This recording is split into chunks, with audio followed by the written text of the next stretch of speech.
Chers fidèles, avec cette vidéo, nous aimerions vous parler de l'histoire et de la signification de certains proverbes religieux qui ne sont pas de simples suggestions qui nous aident dans la vie quotidienne, mais sont aussi une source d'inspiration spirituelle profonde. Mère Teresa de Calcutta, célèbre dans le monde entier pour son travail auprès des victimes de la pauvreté dans la ville indienne de Calcutta, encourageait souvent ses sœurs à travers divers proverbes religieux, reflétant sa démarche humanitaire ancrée dans la spiritualité. En 1979, il a reçu le prix Nobel de la paix pour son engagement en faveur des plus pauvres parmi les pauvres et pour son respect de la valeur et de la dignité de chaque personne. Sa célèbre devise « Dans chaque créature de Dieu, je vois le Christ crucifié » met en valeur sa pensée en voyant la divinité en chaque individu. Avant d'explorer quelques-uns des proverbes que disait Mère Teresa, nous aimerions vous inviter à vous abonner à la chaîne et à aimer la vidéo. Ce geste gratuit sera d'une grande aide pour diffuser nos messages de foi. Merci de tout mon cœur, nous allons continuer. Comme premier proverbe, nous explorerons le dicton « Dieu voit et pourvoit ». Cette maxime nous enseigne à cultiver une foi inconditionnelle en Dieu, à reconnaître que même lorsque les choses semblent aller mal, il y a toujours une raison plus grande et un plan divin derrière chaque événement de notre vie. Ce proverbe nous rappelle d'abandonner nos peurs et nos inquiétudes et de faire entièrement confiance à Dieu.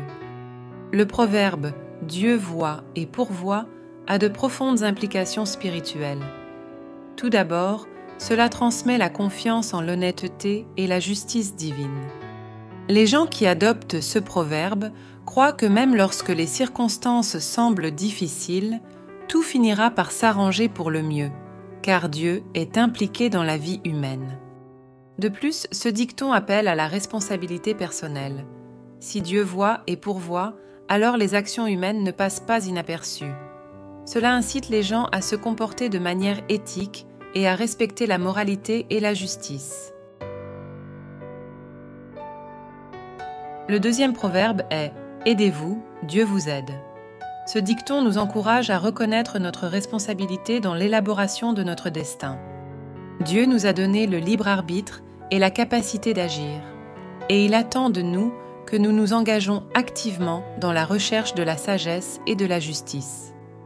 De cette manière, nous devenons co-créateurs de nos vies, en collaboration avec le divin. Aidez-vous, Dieu vous aide est une maxime de la sagesse populaire qui exprime un concept profond. Avant d'attendre l'aide divine, il faut faire des efforts et commencer à résoudre des problèmes ou à atteindre des objectifs par soi-même. Cela reflète l'importance de l'action individuelle et de l'autodétermination dans la vie humaine, mais aussi le rôle de la foi et de la spiritualité pour inspirer et soutenir les gens face aux défis. Un autre proverbe que nous avons certainement répété à plusieurs reprises est « Les voies du Seigneur sont infinies ». Le sens de cette maxime est l'invitation à contempler la sagesse et la compassion infinie de Dieu et nous enseigne que même lorsque nous ne comprenons pas pleinement le chemin que la vie nous présente, nous pouvons avoir confiance que le divin a un plan qui dépasse notre compréhension limitée. Ce dicton promeut l'idée de tolérance et d'humilité. Cela invite les gens à reconnaître que nous ne comprenons pas toujours pleinement les circonstances ou les décisions qui nous entourent et que nous devons les aborder avec ouverture d'esprit et foi. Cette perspective peut être considérée comme un antidote à la présomption et à l'arrogance, encourageant plutôt une vision plus humble et plus respectueuse de la vie et de la foi des autres. Le quatrième proverbe qui nous intéresse est « L'homme propose et Dieu dispose ». Ce dicton nous pousse à abandonner l'illusion d'un contrôle total sur nos vies. Lorsque nous reconnaissons l'autorité de Dieu dans la direction de notre destinée, nous faisons preuve d'humilité et de confiance dans un résultat qui peut dépasser nos attentes.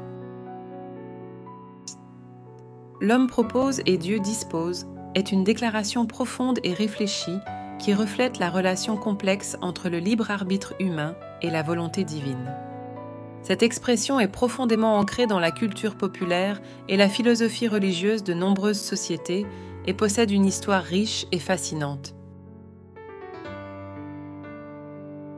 Un autre beau proverbe est « Ce qui est fait pour le bien ne déplaît pas à Dieu ». Cette maxime nous rappelle que nos comportements moraux et nos actions altruistes sont reconnus et bénis par Dieu. Ce proverbe nous encourage à vivre une vie marquée par la compassion, l'amour et la bonté, sachant que ces vertus sont appréciées du divin. Le sens est profond et va au-delà de la simple religion. Il souligne l'importance de l'action positive, de la compassion et de la moralité dans la vie humaine. Il affirme que faire le bien n'est pas seulement moralement juste, mais est également en harmonie avec le divin. Le concept peut être une puissante incitation pour inciter les gens à essayer de faire le bien, les encourageant à être altruistes, généreux et moralement responsables. Le dernier proverbe que nous allons analyser est « Dieu n'envoie que ceux qui peuvent être transportés ». Cette maxime nous offre une consolation dans les défis que nous rencontrons. La foi nous enseigne que Dieu ne nous teste pas au-delà de nos capacités. Lorsque nous sommes confrontés à des obstacles et à des difficultés, nous pouvons être rassurés de savoir que ces défis sont une opportunité de grandir, de mûrir et de renforcer notre lien avec Dieu. Dans le contexte chrétien, le proverbe reflète la foi en la providence divine et la conviction que Dieu fournit la force nécessaire pour surmonter les défis et les tribulations de la vie. Ce concept est souvent associé à l'idée d'un Dieu aimant qui connaît les capacités de chaque individu et ne permettra jamais à une personne de se laisser submerger par des situations insupportables. Tous ces proverbes et bien d'autres sont écrits dans le livre des Proverbes de la Bible. Le livre des Proverbes est l'un des livres de l'Ancien Testament de la Bible chrétienne et fait également partie de l'Ancien Testament juif. Il est connu pour être un recueil de sagesse et d'enseignements moraux, souvent exprimés sous la forme de courts aphorismes ou de maximes. Ce livre est traditionnellement attribué au roi Salomon, connu pour sa sagesse, mais contient également des contributions d'autres auteurs. Le livre des Proverbes de la Bible est une source inépuisable de sagesse spirituelle. En plus d'offrir des conseils pratiques pour la vie quotidienne, ce livre nous guide dans la compréhension de la moralité, de la vertu et de l'amour divin. Le Proverbe 2,6 déclare « Parce que le Seigneur donne la sagesse, de sa bouche sortent la connaissance et la prudence. » Cela nous rappelle que la sagesse vient de Dieu et que la rechercher nous rapproche spirituellement du Créateur. Un autre aspect important du livre des Proverbes est l'accent mis sur l'importance de la piété et de la foi en Dieu. Dans le Proverbe 1,7, nous lisons « La crainte du Seigneur est le commencement de la sagesse ». Cela nous rappelle que notre relation avec Dieu est le fondement de la vraie sagesse et de la véritable compréhension. En bref, les proverbes religieux ne sont pas seulement une sagesse pratique, mais aussi des guides spirituels qui nous aident à développer une relation plus profonde avec Dieu. Chacun de ces proverbes nous invite à réfléchir sur notre lien avec le divin et à vivre une vie de foi, de compassion et d'amour. Si vous avez aimé cette vidéo et pensez qu'elle peut vous aider à approfondir la spiritualité dans votre vie quotidienne, n'oubliez pas de la partager avec les personnes qui vous sont chères et de vous abonner à la chaîne. Merci de tout mon cœur. À bientôt.